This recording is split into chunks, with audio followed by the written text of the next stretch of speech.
solid to read that beings who live human lives, and those human lives are just as boring as everybody else's most of the time. I hear you, and there's nothing wrong with that. There's nothing. It's a brother. It's exactly. a beautiful boredom. You know? Let's get into it. One more question before I want to let you really talk to the feed king. Let's go. And shout out to my homie Erica. Shout out to my sis Erica Buttons. I love you. I know you coming on here next. All right. Can you speak about your thoughts on how we can edit the juvenile justice system so that the end of it got cut off? But yeah, I can speak to it. Go ahead. I spend a lot of time in the juvies all over the world. Here's the thing. Because I've been to juvenile detention centers all over the world, right? And I've been in Scotland, in Germany, in London, like in Italy. Like I've been like all over. I've been to juvenile justice systems, right? Mm-hmm. What I realized is, number one, America is the only juvenile justice system on earth that that has maximum security at hard time. First and foremost. So people don't know this. You have people in America, children in America, serving 30-year bids, and they go in at like 14, 15 years old. That's an American thing. Right? You have maximum security prisons in America for children. That's an American thing. There was a kid that I was his mentor, somebody that I know, brother down in Texas. He was in the room with the shooter, and he got like 30-year sentence at 15 years old. Wow. Right? So like this is a very American thing. So the first thing we need to do for me is we need to first of all, I'm fine with us abolishing the juvenile detention centers. First of all, I don't think children should ever be locked in cages. I just don't believe in any of that. I think we need better mental health care services. We need better counseling services. We need better there's lots of things that we could be doing instead of locking our children up. But if that's not the answer, right? If it's not going to be the abolishment of juvies, then I think the first thing we need to do is that we need to turn juvenile detention centers into schools. And I don't think they need to be schools inside of juvenile detention centers, which is what they are. If you go to Scotland or if you go to Germany and you walk into a juvie, the juvies, even the colors, like they're all blue and green and yellow and red. They feel more inviting. They got couches and chairs. Young people don't have to. Young people can wear their own clothes. You know, they don't have to wear their browns or their blues. They don't have to walk with their hands behind their backs. They don't these are children, right? These are children, and they treat them like human beings and like children over there. And I think there's much to be improved when it comes to the American juvenile justice system. First of all, I don't even think that the juvenile justice system is very just. First and foremost, that goes a long way with a lot of things going on in this country. That's now coming to a little bit of a reckoning. We got work, but yes, absolutely. Yeah, man. So it's complicated, but like I think we can at least start with turning these into spaces of healing and not spaces of punishment. I feel you, brother. Thank you so much for being on the show. Would you like to leave us with a last word? What do you think the people need to know on the stoop before you let us leave us with your knowledge? I'll say what I say to all the kids every week on Brain Yoga. Young people, be good to your parents. They're doing the best they can. And parents, be good to your young people. They are doing the best they can. And if we all can keep that in mind, then maybe we'll all do a little better. I appreciate y'all, man. Yo, thanks so much for coming on here. We really appreciate your time, brother.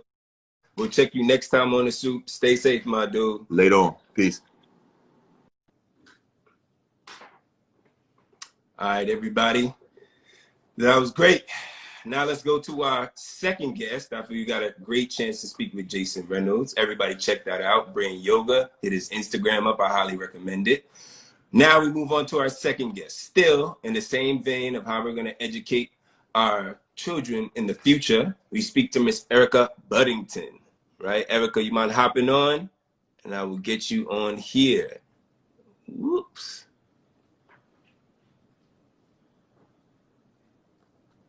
All right, as we lick on with her, slowly but surely.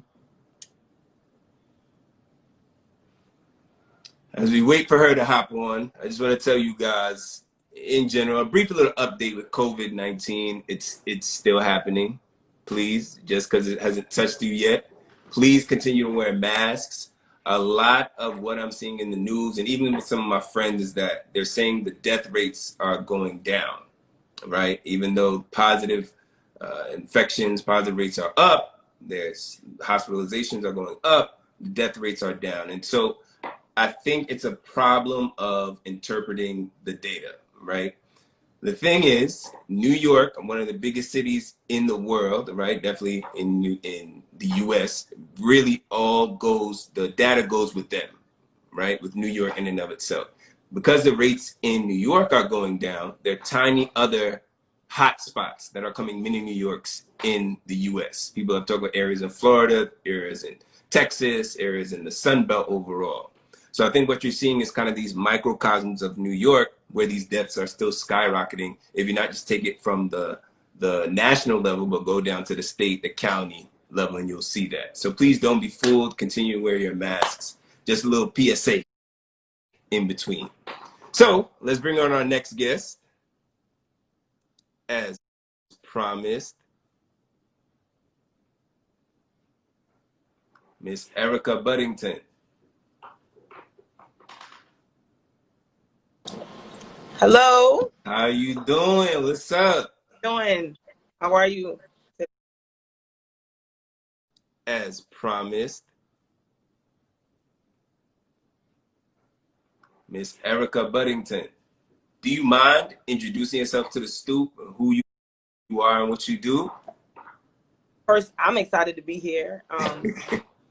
Work that Stoop does, and Jason, I got a chance to see his interview. Like amazing all the time. But hi, I'm Erica Buddington. I'm the CEO, the host of Decolonized, and I'm just a really big kid. That's pretty much it.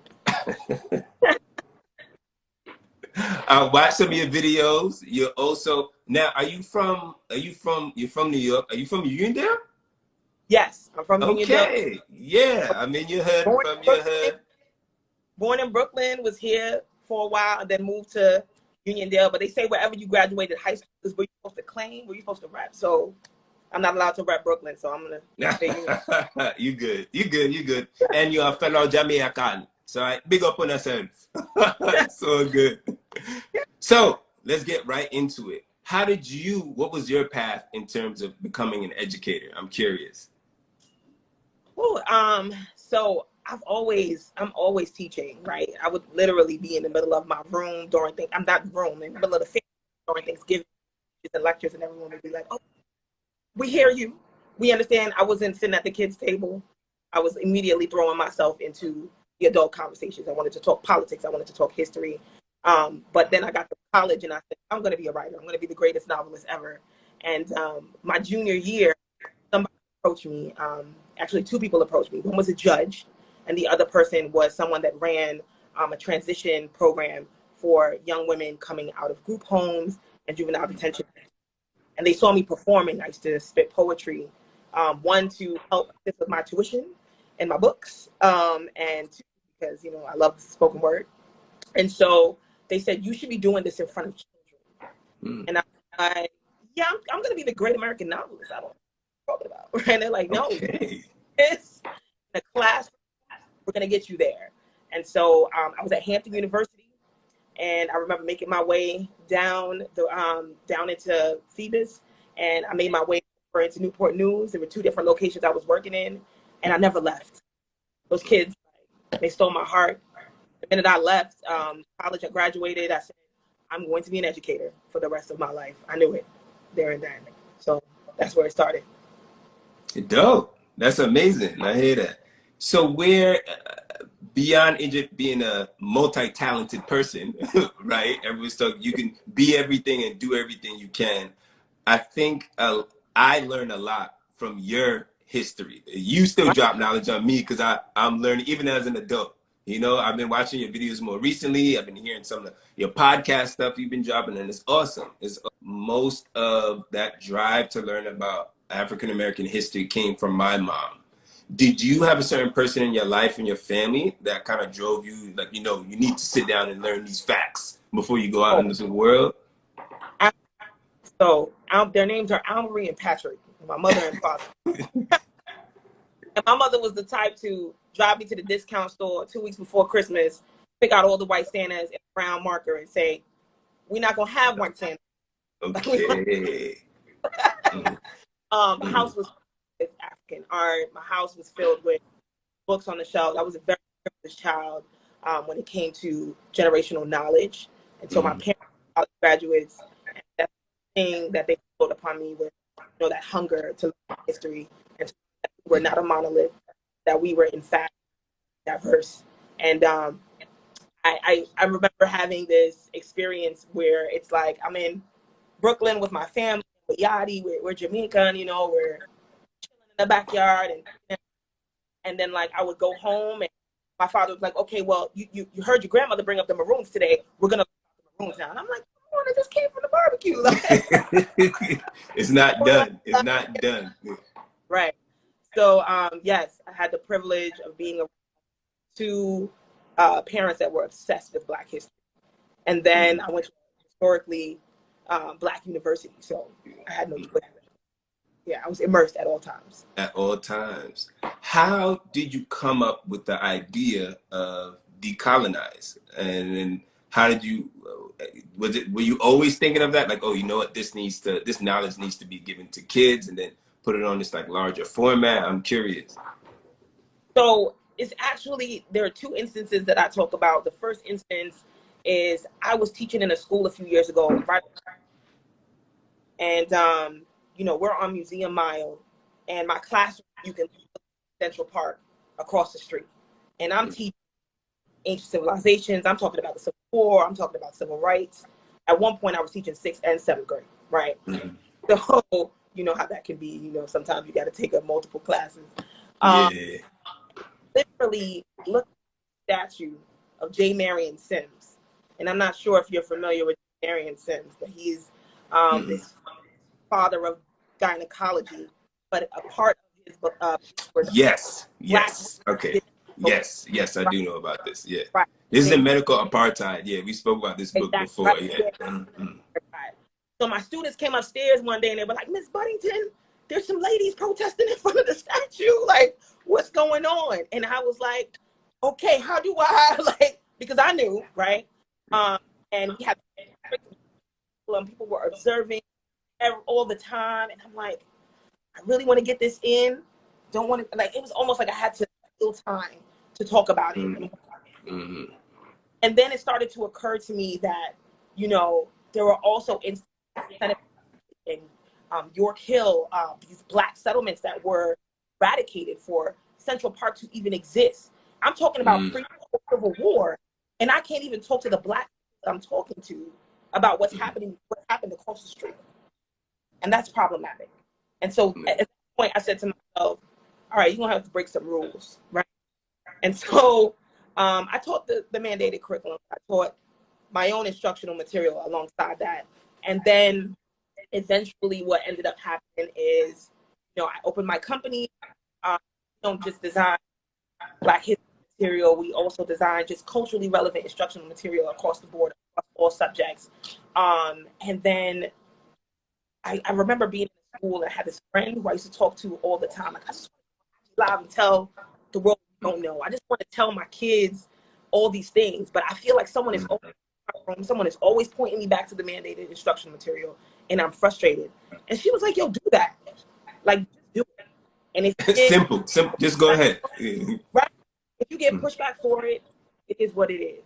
And so that friend of mine, she actually passed away from like wow. And so I remember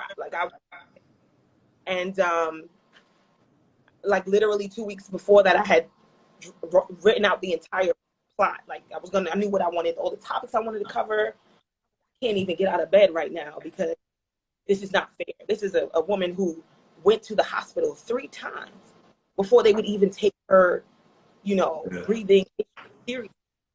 And so I said, Zoe wouldn't want this. Get up. And in that moment, I just got up and I recorded my first episode. Stayed up all night. It was like spurred. I put it online. Everybody just kept saying, going. And that's really how we got here. If that's not inspiration, I don't know what is. Wow.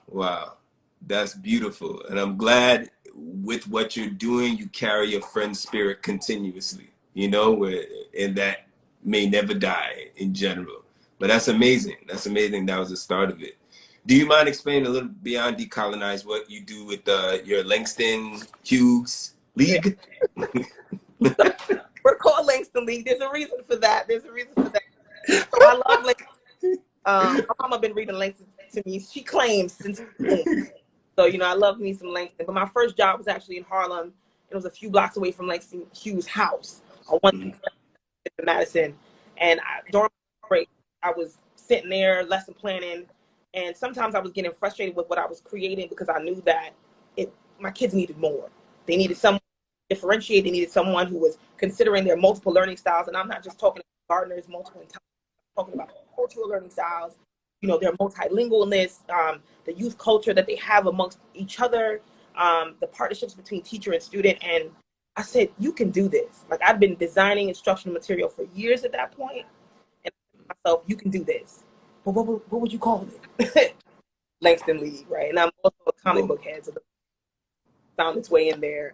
And so we are a multi-consultant firm that designs culturally responsive and sustaining instructional material, professional development. We work with corporations, we work with public schools, we work with grassroots organizations on how they can take their instructional material and ensure that it is responsive and sustaining for the students that they serve.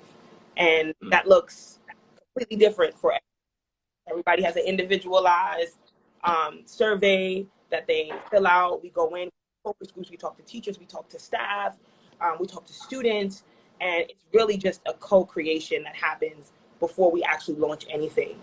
And so that's the link. It's 14 of us at this point.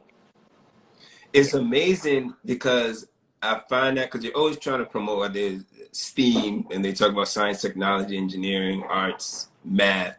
But I found it so fascinating that you guys are beyond that. You're trying to bring a bit of cultural competency to the students you're teaching.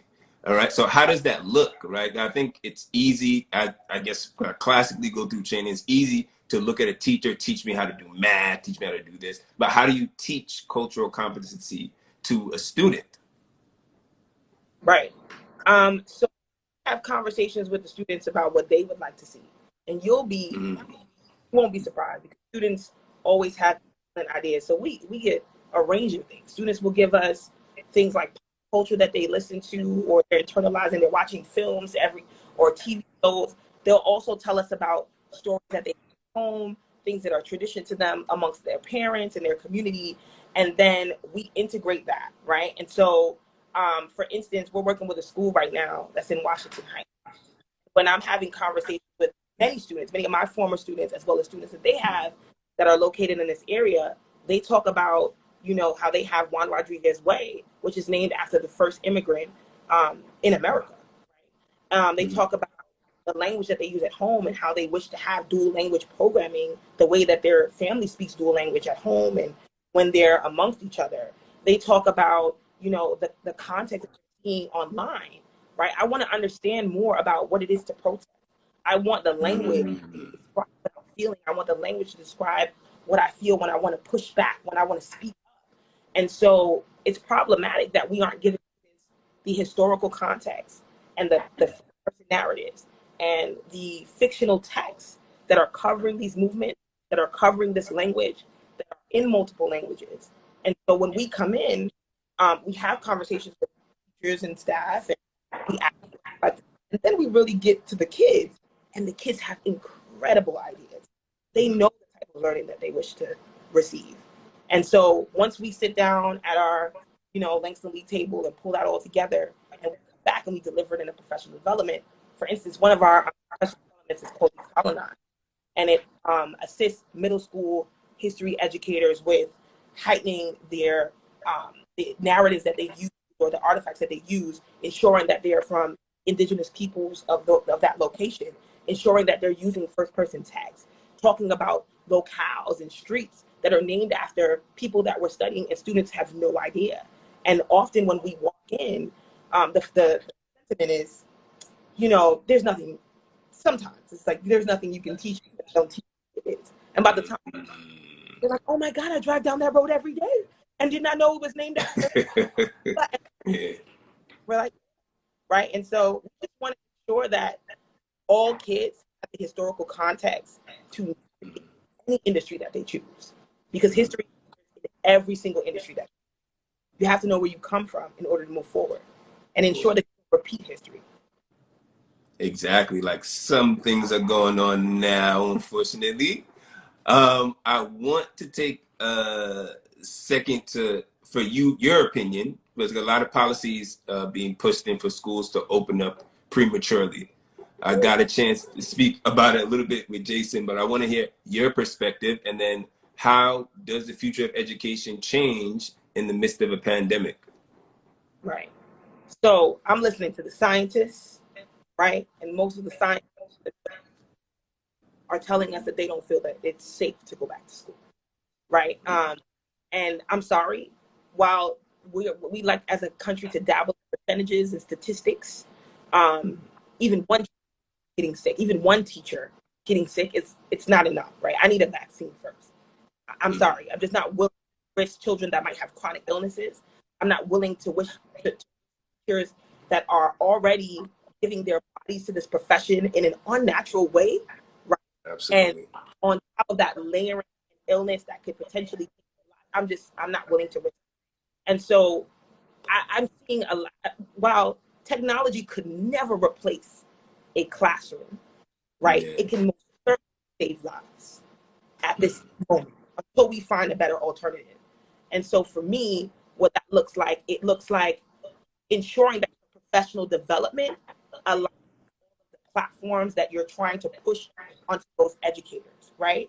Budgets are being cut right now, and people are laying off electives. They're laying off just roles that they don't feel, like deans, roles that they don't feel are adequate for online learning or this partial learning. They're trying to be online and in the classroom, and I'm just like, okay, right? And so for me, I need to see the training and platforms that breakout groups that allow social emotional professionals to have conversations, right? One-on-one, privately. I need regular check-ins, but I also need, we're slashing budgets, but if we have other layer of professional development happening, this other layer that we now have to take on, teachers need to be paid way more. And so, Of course. to find, and I'm not the person to answer this, but there definitely needs to be a child care mechanism in place. And that's really where I'm struggling, because you have educators that are parents as well as educators. Yeah. Right? I can't take care of my children, and right. And so I just need our government officials to listen to the scientists and take their cue from the scientists that are telling us that this is very dangerous. We don't have a solution. We don't have a treatment yet. We don't have a vaccine, and plan from there. I'm hearing a lot of percentages. They're saying, oh, this percent of students might get sick, or this teachers might get sick, but it's a small percentage. Why? That? And I'm like, what? Yeah. Nah, I don't deal in death. I'm sorry. I hear you. There's no, why do we even have to sacrifice anybody? Why are we talking about sacrificing, period, for this? Right. And so it gets very frustrating when there's definitely two different motives kind of fighting against one another. Indeed. To remind everybody, I want you to ask your questions so we can have our wonderful guests answer them while you're here. The wonderful Miss Erica Buddington, CEO of Langston's League. So I get it correct. So I want to go with one of our questions. What is the future for Decolonized? I know you have a couple episodes out. What do you plan on doing with Decolonized? And then what is your next venture? So the future is we have a series dropping with Microsoft Flipgrid. We just partnered with Microsoft Flipgrid. So I see you. I see you. But a different platform, really awesome, very excited. I can't reveal what we're going to be talking about, but We'll be checking for it. We'll be checking for it. We also have another series that will be on a different network. I cannot say which one. Cannot say what it's called. Okay. It will not be called.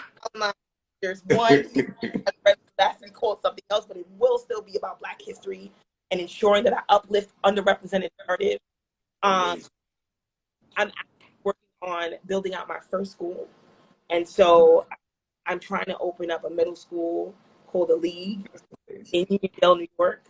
And so As What's up? Give it back. I just finished my proposal with the Freedom Fellows Institute in Memphis, Tennessee, and they spend a year getting leaders of color ready to open their first school. And so that is my next step as well. So there's a lot coming up. Son, what aren't you doing at this point? Right. But that's amazing. Keeping it busy. Exactly. I'm sleeping, I promise. I'm sleeping. I hear you. I hear you. So as we start to wrap up, I just want to say thank you so much for coming on here and give you a sec. What word would you like to leave with the people at the Stoop? I would like to leave that your students have multiple modalities and multiple histories. So when you are heading into the classroom, because I know there are a lot of educators here. So, and if you're not an educator and you think you're not an educator, I don't care if you're a barber, if you got kids at home, like if you just be on the corner saying to the kids you know from your neighborhood, you're an educator, right? Mm-hmm. So we embrace those modalities, and we need to ensure that we are giving students, you know, that visual engagement, social engagement, that kinesthetic engagement. We need to ensure that we're showing them that we're not a single story and that we have tribulations, yes, but we also have triumphs. And wear your mask. Wear your mask. Hey, Erica, I cannot tell you how much we appreciate you being on the Stoop. Along with everybody with me, thank you for being on. We appreciated your time. And where can people find more information on what you're doing and kind of keep watch of you? Yeah, you can find me on any platform. RICABUDDINGTON, and you can also find us at LangstonLeague.com and Langston League on every platform as well. Appreciate you. Please, sis, have a good night. Stay safe out there and keep on educating. Thank you. Talk to you. Take care.